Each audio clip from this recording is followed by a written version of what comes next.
Hello दोस्तों, fine coaching classes के video lecture में आपका स्वागत है। आज हम लोग देखेंगे क्लास 9 का फिजिक्स। फिजिक्स में देखेंगे पाठ का सारांश। पहले पहले हमको पढ़ना है। आइए देखते हैं। सबसे पहले हमारा फर्स्ट चैप्टर है गति।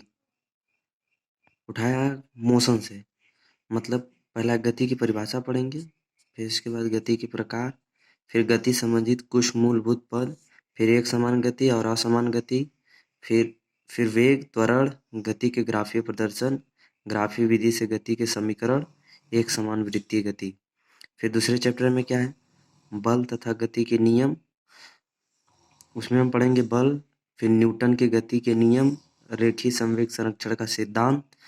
फिर इसके बाद पढ़ेंगे अगला चैप्टर है गुरुत्वाकर्षण। गुरुत्वाकर्षण का सार्वत्रिक नियम, केपलर के ग्रही गति संबंधी नियम, मुक्त पतन, द्रव्यमान तथा भार। फिर दूसरा चैप्टर हम पढ़ेंगे प्लवन।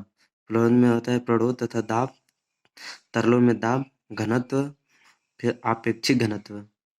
फिर अगला चैप्टर है कार्य, ऊर्जा एवं सामर्थ्य। इसमें हम पढ़ेंगे कार्य, फिर ऊर्जा पढ़ेंगे, फिर आंतरिक ऊर्जा के प्रकार, फिर ऊर्जा संरक्षण का नियम, फिर इसके बाद ऊर्जा रूपांतरण पढ़ेंगे, फिर इसके बाद शक्ति या सामर्थ्य पढ़ेंगे।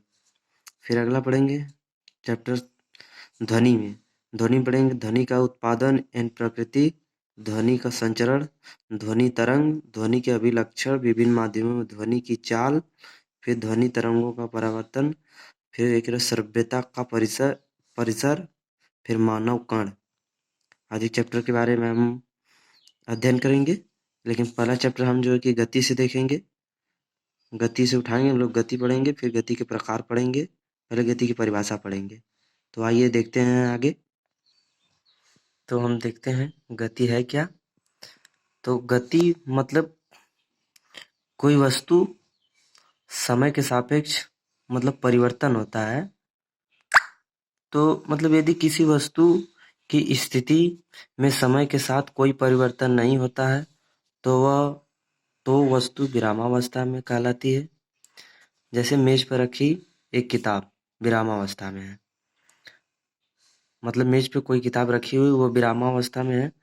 वो तब तक विरामावस्था में रहेगी जब तक कि कोई उस पर बाह्य बल ना लगाया जाए, मतलब कोई हम जब तक हम उसको टच करके एक जगह से दूसरी जगह न ले जाएं। क्योंकि मेज के सापेक्ष किताब की गति की स्थिति में समय के साथ परिवर्तन नहीं होता है। यदि कोई वस्तु समय के साथ अपनी स्थिति परिवर्तित करती है तो यह स्थिति परिवर्तन ही गति कहलाती है। मतलब इसका कहने में तो मतलब यदि कोई वस्तु समय के साथ अपनी स्थिति में परिवर्तन करती है, मतलब पहले यहाँ थी, अगले 2 सेकंड बाद और आगे चली गई, फिर अगले 2 सेकंड 4 सेकंड जो भी कहीं और चली गई, मतलब समय के साथ लगातार परिवर्तित हो रही है, तो इसको हम कहेंगे गति। मतलब समय के साथ लगातार परिवर्तन होना, अपना जगह बदल लेना, यही कहलाती है गति। लेकिन समय के साथ एक ही जगह पर पड़ी रहे तो उसको हम कहेंगे कि विराम की अवस्था में, मतलब विराम की अवस्था मतलब वस्तु रुकी हुई है। और गति मतलब समय के सापेक्ष लगातार परिवर्तन करती है तो उसको हम गति कहते हैं। अगर समय के सापेक्ष कोई परिवर्तन ना हो तो उसको हम जो है कि विरामावस्था में कहेंगे।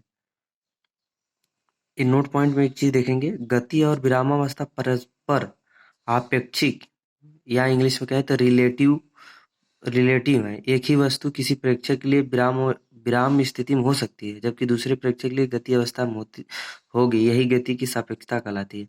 मतलब अगर बस में कोई 2 व्यक्ति सफर कर रहे हैं तो मतलब वे एक दूसरे के लिए विराम अवस्था में है। लेकिन अगर कोई प्रेक्षक अगर बाहर से देख रहा है तो बाहर से जो प्रेक्षक देखता है उसके लिए गति जो है, बस जो है कि गति की अवस्था में है।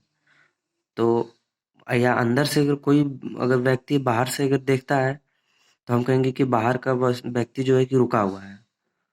तो इसको कहते हैं परस्पर मतलब गति, या इसको बोलते हैं रिलेटिव मोशन, ये कहलाती है। फिर अगला हम पढ़ेंगे गति के प्रकार। गति के प्रकार में देखेंगे गति कितने प्रकार की होती है।